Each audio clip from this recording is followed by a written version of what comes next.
let's have a bit of a good news moment, shall we, on BBC Radio Nottingham, the tale of Henry the three-legged cat, who's also deaf, by the way. He went missing from his home in Nottingham 5 months ago, but there is a happy end to the story. He's been reunited with his owner, and I asked his owner, Steve Blair Allwright from Woolerton, whether Henry was quite an adventurous cat normally. No, to be honest, he's always a cat that stayed near home.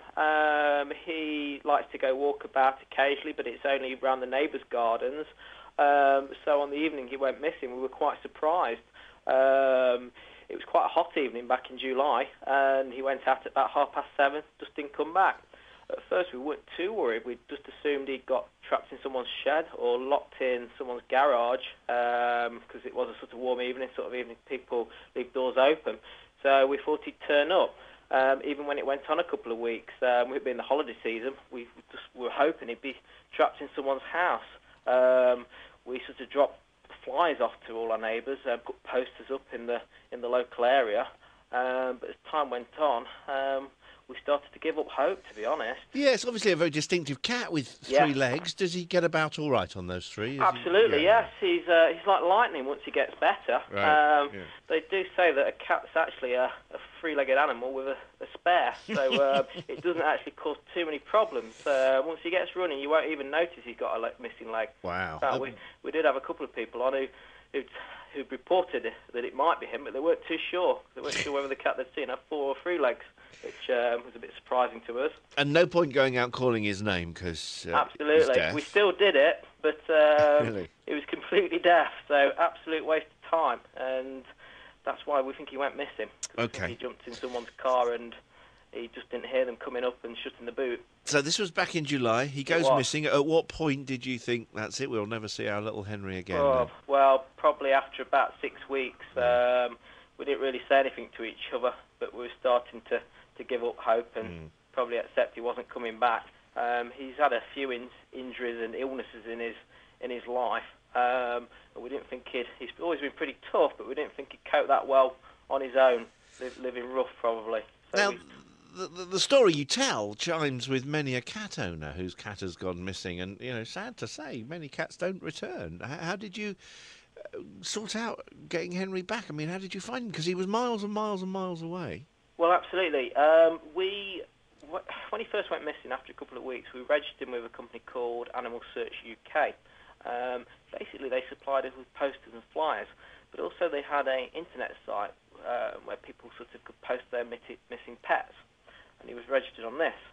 Now, what happened was a family in Mackworth in Derby noticed him in the fields opposite their house, and they saw him coming across to their neighbours and eating bread off their garden, which they put out for the birds. Now, they obviously realised, he was living rough and started to feed him. They had 4 cats, so they couldn't really let him in their house. He wasn't too keen to go in with their cats, and their cats were probably not too keen for him to go into the house. So they made him a bed out of lamb's wool, and he started living under a gazebo, and they were feeding him. But obviously, when it got a bit colder, they started to get a bit worried, and they handed him in to the Cat Protection League, and he ended up at the Cat Protection Adoption Centre in Derby. And thus, with your posting of details on the internet and them accessing it, suddenly the connection was made. Someone who works for them spotted him on the site, and they phoned up Animal Search, and they phoned and left me a message. And then but how does that feel? We think we've found your cat. He's in Mackworth in Derby. You're going to go, well, it can't be our cat. Yeah, I didn't want to build up my hopes. I didn't tell my wife. They phoned on a Tuesday night 2 weeks ago, left a message, and I couldn't speak to the adoption centre until the morning because they were shut. To be honest, I kept it to myself, but I wasn't that hopeful. I thought it would be a false alert, to be honest. After all this time, I just thought it was impossible. Even after I spoke to them the next day, they confirmed he was deaf, had 3 legs, and he had a couple of teeth missing, which matched Henry's description. I still found it difficult to believe. So it was quite amazing when I got there, and it was him. And how was Henry after the ordeal? Well, he's absolutely fine. He's been to the vets. He's got no problems whatsoever. He remembered us all. He was pleased to see me. He's got 2 brothers, same age, same litter. When we brought him home, they were pleased to see him. They'd been following him around since he's been home, and they all sleep together. So, yeah, it's fantastic news, and they're really happy to see him. I bet, yeah. Well, it's a great story, and I'm pleased it's got a happy ending. Thank you. Will the cat Santa be bringing anything special yes, for Henry this the year? cat Santa, sort of, my wife's been shopping for him, all right, and he's got a few treats for him at Christmas, and a big chicken as well. Let's hope he doesn't go a-wandering ever again. I don't think he will. I think he's probably learnt his lesson now, hopefully, touch wood.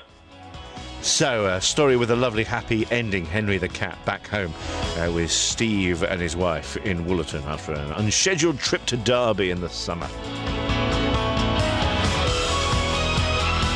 A passion for Nottinghamshire life. BBC Radio Nottingham.